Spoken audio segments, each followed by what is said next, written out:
Let's Get Down to Business is presented by Bravo, the marketing arm of Ash Brokerage Corporation, the practice enhancement company. All this week, it's the end of the year tax planning for 2013. And on today's show, qualified and non-qualified plans. And with me today, certified financial planner and CPA, Ken Davis. Hello everyone, I'm Steve Savant, syndicated financial columnist and contributing author to Backroom Technician. Let's get down to business. Well, hello, Ken. Steven, Another day. good to see you again. Three. Good to you as well to you, and happy days and into the year and holiday shopping and everything else. But let's not forget, we need to do a little bit of homework here. Maybe we can help people pay for their holidays, right? Right. By talking about some of these things. Now, we're talking about qualified plans and non-qualified a little bit today. And I know people say, well, Steve, we got till April 15th to do this. But I just want you to know the theory of procrastination, holding on to things. If you have the money sitting around, you may not want to wait till April 15th to some of this. And some qualified plans, especially employer plans, they're already on their way. You have to be done by the end of the year. Well, there's a wide variety of rules for IRAs and qualified plans. First of all, a qualified plan for a company has to be set up and in place by the end of this year. Mm-hmm. You can't wait to put the plan in to April 15th. Right. You can, within certain limitations, fund later. IRAs, you can wait till the 15th. And then the one exception of the qualified plan that can be done after year end is an SEP IRA. Can still be done through the April deadline. Well, Ken, I want to talk about two basic plans. And the first one, just as basic, the difference between a defined benefit plan and a defined contribution plan. And is it just me, or is most of the society now, businesses, moving to defined contribution? Well, yeah, the change to defined contributions has been happening for a lot of years. Before the ERISA, and I think it's all the way back into the 60s when ERISA came into place. But what happened was the corporations say, if you work for us for so many years, we will pay you a lifetime income at age 65 of X amount of dollars. And so they would then have to put enough money into the plan to fund it and make a high enough earnings rate to meet the projections. If they didn't meet the projections, they had to come back and put the money in. Well, what was happening is a lot of these big corporations weren't funding their pension plans. And so people would work 20, 30, 40 years back then. I know it seems unbelievable people don't do that today. But back then they did, and they worked their whole life, and then they find out their pension wasn't there and the company went bankrupt. So the government required, and I think it's one of the better laws that's been put in place, actually put in that they had to set up a trust and the money had to be funded into them. Well, and then they would underfund them. So what's happened along the way is the rules got more and more stringent. They said, well, gosh, this is way too much risk. We don't know what the future growth is going to be. We don't know what our employees will look like, how many will hang around. So we're going to go to a defined contribution, which says, here's your money, invest it in your 401k how you want to, and whatever comes out is yours. If you do great, great. If you don't do so well, we don't care. We've given the money. It's for you to determine your future. Well, I think these are the plans, the basic two thoughts and right now, defined contribution is winning the day, and especially when you have an employer doing any kind of match. I want to talk a little bit about, though, some of the historical numbers here that we've had over the years. I'm looking at our 2013, which is in this left column here. It kind of tells you what you can do. Like in 2013, 401ks, 403bs, SARSEPs are all at $17,500, and if you're over age 50, the catch-up, Ken, is $5,500. That's a lot of money to stack in here. Yes, it is. It is a lot of money, and I remember when I first got in the industry many years ago when I had my securities license, the IRA contributions were $2,000 a year. So, inflation's gone up, we need to put more money away, and there was no catch-up for age 50 like there is today, so that's really kind of nice. There's a lot of opportunity for clients, again, especially at the minimum, if you're using a 401k, and especially if your employer is doing any kind of match, you should really be doing that. In my view, Ken, that's the way to go.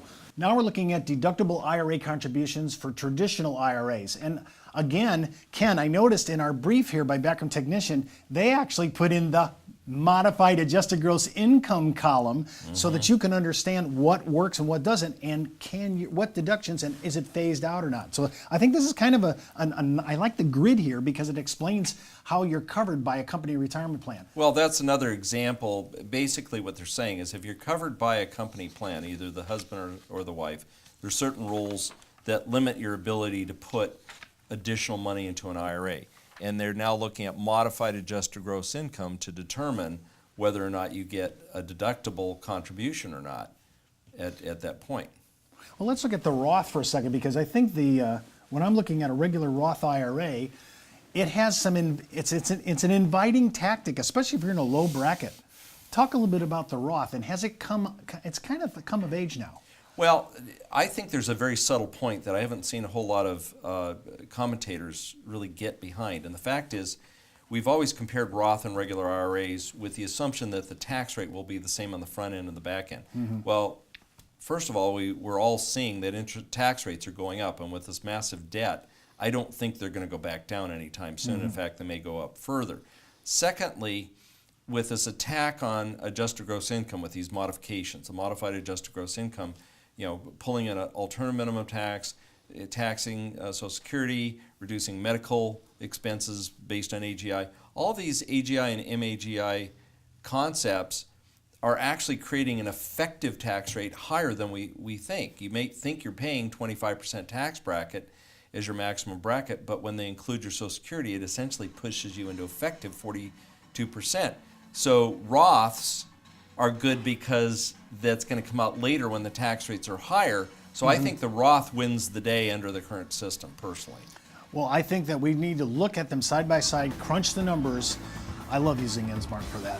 When we come back from the break, we're going to talk about Roth conversions. Should we do this or not? This is a whole controversy still, and we want to give you a basic idea to use Roths for end-of-the-year planning.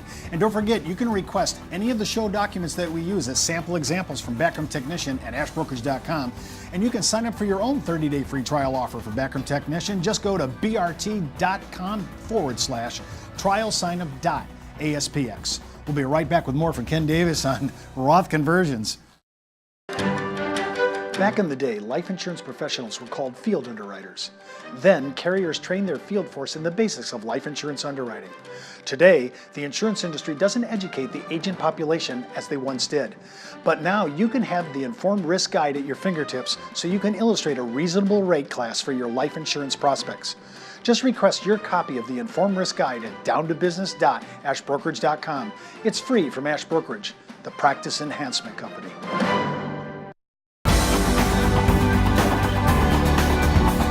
Welcome back. I'm Steve Savant with Ken Davis, and remember, you can watch all our episodes of Let's Get Down to Business, including my weekly consumer show, Steve Savant's Money, the name of the game. And you can watch it right at ashbrokerage.com. Just go out to our show logo, click on the homepage, it'll take you right out there. And just a heads up, before moving forward with any of the ideas on our show, always consult your tax advisor, your legal counsel, as well as your broker-dealer compliance officer. Well, let's get down to business. We're talking about, well, if I could be Shakespearean about this, to convert qualified to non-qualified, to Roth or not to Roth, right? Everybody always has major angst over the ordinary income tax of converting this. Talk a little bit about that and what the impact is, with Obamacare now, Social Security, Medicare, these things are impacted by adjusted gross income and modified adjusted gross income. So it matters to look at this again.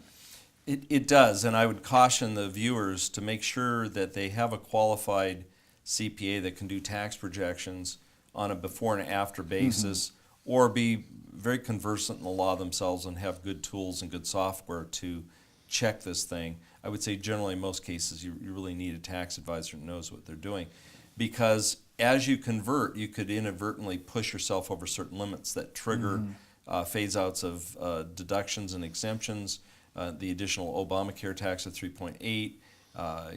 There's a wide variety of things that get in there. It may be wise, and it depends upon the situation, to spread it over, say, a number of years. Maybe when you hit 60, start phasing it out over 5 years. Well, let's talk pragmatically. So let's say I'm 60, and I know I'm retiring at 65. If I can kind of mitigate some of the tax by taking it out a little bit at a time on my qualified plan, getting over to a Roth over that 5 years, if I could move that, I'm going to have to pay it sooner or later. Maybe paying sooner will help me not pay taxes on my Social Security benefits. Maybe having the payout sooner before I take constructive receipt could help me later on, because I'm going to have to pay required minimum distributions at 70. I want to see if I can do some planning. Does the math work most of the time? Well, I don't know about most of the time. Again, you have to look at it, but I think you hit a really good point. We're all, as you said, we have angst about paying a lot of income taxes on the conversion. But the thing is, you pay that for 1 year, one time, and then your future adjusted gross income is dropped. If you're taking money off your IRAs or qualified plans to live on retirement, it's not only going to cause taxation, but also taxation of Social Security, possibly Medicare premiums to be higher and higher tax rates. So you have this permanent future reduction, as well as all the earnings from this point on are tax-free. So it's like, okay, you pay it one time, but you get the benefit over and over and over again. And of course, you have to look at time value of money and pull it back to what's that worth today. So there's a lot of calculations that be made, and it shouldn't be made lightly. You should look at different tactics of when you should do your conversion, over how many years. Should it be 1 year or a number of years? Should it be done before retirement, or maybe after you're not earning large amounts of wages after retirement? There's a lot of different factors there. There is no easy solution to this. Okay, so what we're going to need, we have information that we can go ahead and actually calculate these numbers. I'm looking at the ability then to say, okay, I might want to pay this out over a 3 to 5 year period to keep myself from climbing into the higher marginal brackets. And some people are looking at Roth IRAs converting over to their cash, but some are looking at even life insurance as an alternative to a Roth. Is that a good idea? It can be. I think if you start doing that at age 60, that plays better into the life insurance maybe than the Roth conversion itself. For instance, at 60 you start taking your money out and you're not doing a Roth conversion, but you don't have the 10% penalty. See, the Roth conversion gets rid of the 10% penalty if you play the game right. But now you're past 59 and a half. You start, say you spread it over 5 years. So you get rid of the 10% penalty just like the Roth conversion. You're feeding it into a life insurance policy, avoiding the modified endowment contract limits. And then by the time you hit 65, you've already got 5 years under your belt. So you really just need the policy to mature another 5 to 10 years to make it work. We're very careful about older people and using it for wealth accumulation and earnings because of this kind of maturation process. So if we get started at 60, put it in for 5 years, and then leave it there till 70 or 75, we can look at the numbers, and that can be a decent alternative. It not only gives you potentially income for life, but maybe the client says, well, gee, it's nice to have it there, but ultimately it's for the kids, and so the life insurance benefit comes out tax-free at the end. So it gives us some extra flexibility over what maybe a Roth conversion might look like. Well, I've noticed that some people are now selling the combination of a Roth IRA because of the benefit package. It's a real good benefit, and doing a fully suppressed TAMRA compliant life insurance contract, depending upon their risk factor, depending upon if they're doing indexing or interest rates or whatever. They're doing this now as kind of a tandem way so that hopefully the law won't change and the Social Security benefits will not be dickered with, because I'm having Roth IRA income, I'm having life insurance withdrawals to basis and policy loans to gain, as long as the contract's kept in force for the life of the policy insured. Sorry for the disclaimer, but I just want to get it in there. And then Social Security, some of this could all be tax-free. Well, you know what's interesting is I've been through this whole process when tax rates were really high, and then they came down. And when they were high, we were focused on deductions, on tax shelters, stuff like that. As soon as they got down like into the 20% category, 28%, when Reagan changed the rules, we didn't care anymore. We're now to the point where tax rates are much higher again. Tax planning is on the plate again, and the way to do it is with tax-deferred products, not tax-deductible products. I like that. That plays in our wheelhouse, and these are the products that can really help mitigate some of the taxation we're paying. Well, that's our show for today. You can read all my online news commentary, advisor blogs, and articles on Producer's Web, and my answers to consumer questions on the Insurance Library. And don't forget to view all of our past episodes on our on-demand section located at downtobusiness.ashbrokerage.com. So you follow me on Twitter, Facebook, LinkedIn, or just email me, steve.savant@ashbrokerage.com. And remember, you could be wiser as an Ash Brokerage advisor. I'm Steve Savant. We'll see you tomorrow.